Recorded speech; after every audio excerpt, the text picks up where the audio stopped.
सो अब हम पढ़ने वाले हैं Newton second law of motion. तो ये क्या है, इसको पढ़ने से पहले आपको मोमेंटम को समझना जरूरी होगा। मैंने मोमेंटम का एक वीडियो डाला है, करीब 3-4 मिनट का होगा, उसको जरूर देख लें। उसमें वो मोमेंटम आपको समझ में आ जाएगा और मोमेंटम समझने के बाद ही ये समझ में आएगा। तो डेफिनेशन देख लेते हैं इसकी। The rate of change of momentum of a body is directly proportional to the applied force and takes place in the direction in which the force act. समझ में आ रहा है? मतलब जो फोर्स अप्लाइड होता है वो डायरेक्टली प्रोपोर्शनल होता है rate of change of momentum. Rate मतलब जहां पे अपॉन में मतलब टाइम के रिस्पेक्ट में, ठीक है। जहां जहां रेट आएगी ना, रेट जहां जहां आ जाएगा डेफिनेशन में, वहां पे टाइम के रिस्पेक्ट में बात हो रही है। तो चेंज इन मोमेंटम मतलब मोमेंटम में किस प्रकार चेंज हो रहा है, जो फोर्स रहेगा वो इस चीज पर डिपेंड करेगा। जैसे कोई गाड़ी उधर से आ रही है, मोमेंटम होता है पी से डिनोट करते हैं उसको हम mv, ठीक है। mv मतलब क्या कि कोई गाड़ी आ रही है, अगर उधर से कोई कार आ रही है या फिर कोई उधर से बॉल आ रही है मान लो, ठीक है। तो उधर से अगर बॉल आ रही है तो बॉल के पास उसका मास होगा, और उधर से वो अगर स्पीड में आ रही है, मतलब स्पीड या वेलोसिटी बोल सकते हो आप, तो उसके पास कोई भी वेलोसिटी होगी एक, ठीक है। तो इन दोनों का जो प्रोडक्ट होगा वही होता है मोमेंटम। तो ये जितना ज्यादा होगा, ये जितना ज्यादा होगा उतना ज्यादा फोर्स लगेगा।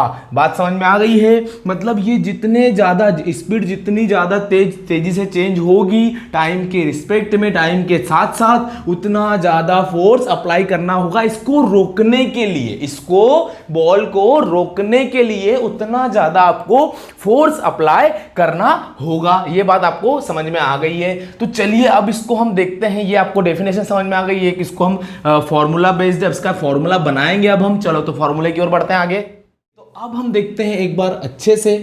Force is directly proportional to change in momentum upon time taken, ठीक है।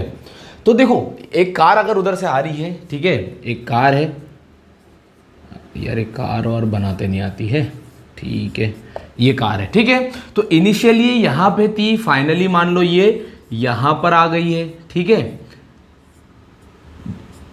ठीक, ये हुआ, ठीक है। क्योंकि वेलोसिटी में चेंज आ रही है तो दो पोजीशन अपने को देखना जरूरी है कि भैया पहले क्या थी और बाद में क्या वेलोसिटी आ गई है, ठीक है, उस तरीके से। तो मान लो पहले जो इनिशियल वेलोसिटी को हम u से डिनोट करते हैं और फाइनल वेलोसिटी को v से डिनोट करते हैं। तो इनिशियली जो भी होगी, इनिशियली u होगी और फाइनली मान लो v होगी, ठीक है। ये समझ में आ रही बात? इसका मास होगा कुछ ना कुछ, और वही मास यहाँ पे भी होगा क्योंकि कार सेम है, कार एक ही कार है।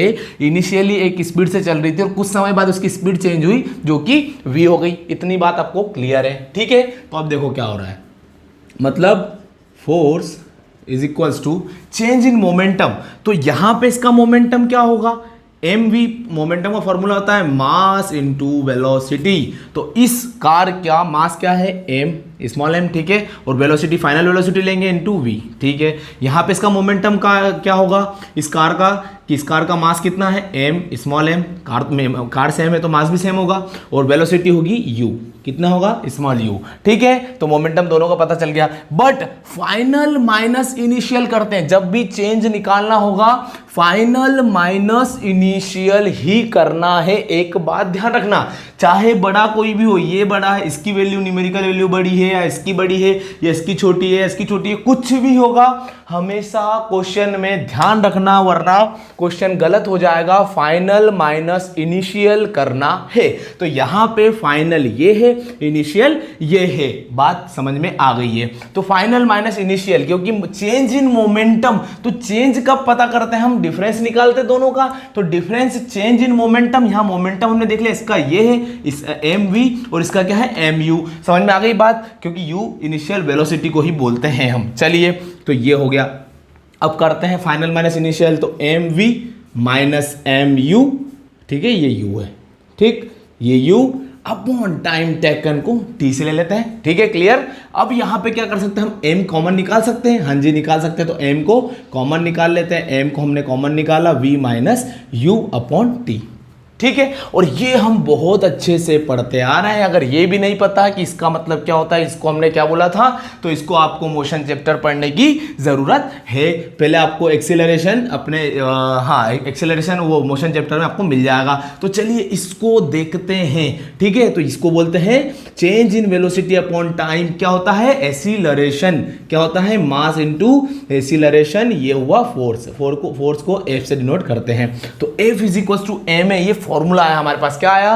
F is equals to M A. F is equals to M A. बात समझ में आ गई है? चलिए, तो force is equals to mass into acceleration. तो acceleration is equals to force upon mass, ये भी बोल सकते हैं। ये इधर चले जाएगा, क्या ये m नीचे चले गया F के, तो acceleration is equals to force upon mass, ये भी बोल सकते हैं। Force is equals to mass into acceleration. तो ये चीज आपको समझ में आ गई है। तो ये क्या एक्सीलरेशन और जो मास है उसमें इनवर्स रिलेशन आ रहा है, ठीक है। मतलब जैसे जैसे मास बढ़ेगा वैसे वैसे एक्सीलरेशन कम होगा। ये बात आपको समझ में आ रही होगी। मतलब जिस ऑब्जेक्ट का मास ज्यादा रहता है वो कम डिस्प्लेस होती है, उसमें एक्सीलरेशन कम आता है सेम फोर्स पे। इसको हमने कांस्टेंट रखा है, फोर्स सेम लग रहा है। अगर मास कम है तो एक्सीलरेशन ज्यादा, अगर मास ज्यादा तो एक्सीलरेशन कम। ये बात आपको समझ में आ रही होगी। Force is equals to mass into acceleration, ये आया हमारा यहां से। यही सेकेंड लॉ था हमारा, Newton second law of motion से हमको पता चला फोर्स का फॉर्मूला। फोर्स का फॉर्मूला, ये बात आपको समझ में आ गई है। तो अब हम देख लेते हैं कि Newton second law of motion के हमारे डेली लाइफ में क्या यूजेस हैं, कैसे एप्लीकेशन होता है, कैसे अप्लाई होता है, वो देख लेते हैं। चलिए ठीक है। तो अब हम देखने वाले हैं कि भैया जो हमारा सेकेंड लॉ ऑफ मोशन है, Newton second law of motion, उसका डेली लाइफ में कैसा एप्लीकेशन है वो देखते हैं। तो देखो हमारा क्या है, force is directly proportional to change in momentum upon time. मतलब क्या? Force is inversely proportional to time taken. मतलब जैसे जैसे टाइम बढ़ेगा वैसे वैसे फोर्स कम होगा, ठीक है। तो ये चीज हम देखते हैं कैसे। तो एक क्रिकेटर रहता है, ठीक है, तो वो कैच करता है, प्लेयर रहता है, वो कैच करता है क्रिकेट बॉल को, तो ना कि वो ऐसे कैच करता है, यही नहीं, वो हाथ को थोड़ा सा पीछे की ओर ले जाता है, हाथ को वो पीछे की ओर लाता है। तो वो क्यों लाता है? वो इसीलिए लाता है क्योंकि वो टाइम बढ़ाता है, टाइम को बढ़ाता है। यहां पे अगर वो रोकेगा बॉल को, ठीक है, तो बॉल सीधे आगे। अब बॉल हल्की सी जैसे हाथ पे आती है तो वो हाथ को पीछे लेता है। तो बॉल का जो फोर्स रहता है, उसकी मतलब बॉल का जो मोमेंटम रहता है, उसी पर वो टाइम जैसे जैसे बढ़ाता है वैसे वैसे फोर्स उसके हाथ पे कम से कम चोट लगने के चांस रहते हैं, वैसे वैसे टाइम बढ़ाता है, फोर्स कम होते चले जाता है और बॉल को रेस्ट में ले आता है। बात समझ में आ रही? अगर यही वो बॉल को रोक देगा तो एकदम से और पूरा फोर्स लगेगा और एकदम से टाइम मान लो एकदम यहां हाथ अड़ा दिया, जैसे बॉल गिरी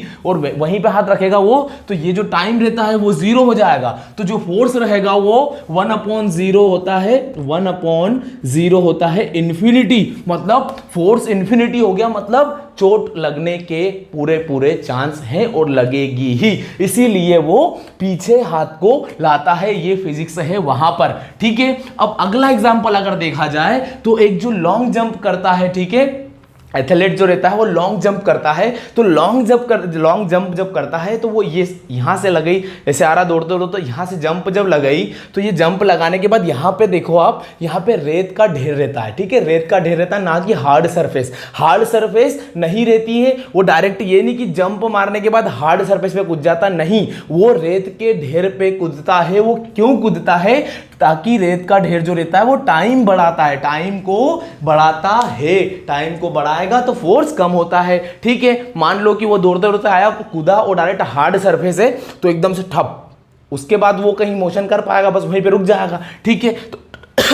तो टाइम, क्योंकि रेत के ढेर पे जैसे वो टच होता है तो वहां से मोमेंटम चेंज होने लगता है, उसका मोमेंटम, उसकी वेलोसिटी कम होने लगती है, ठीक है।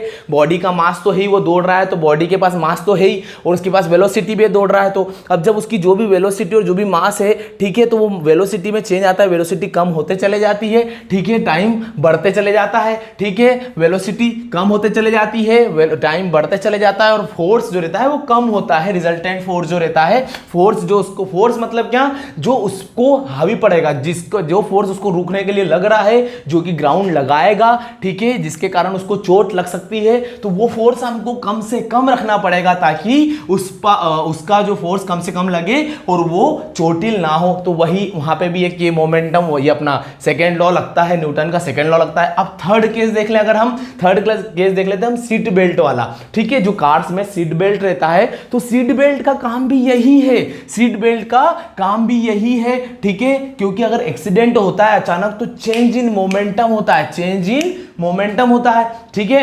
तो चेंज इन मोमेंटम जैसे आता है वैसे वो टाइम बढ़ा देता है, ये नहीं कि जैसे कार ठुक गई आप बाहर, ठीक है, अगर सीट बेल्ट रहेगा तो आप बाहर।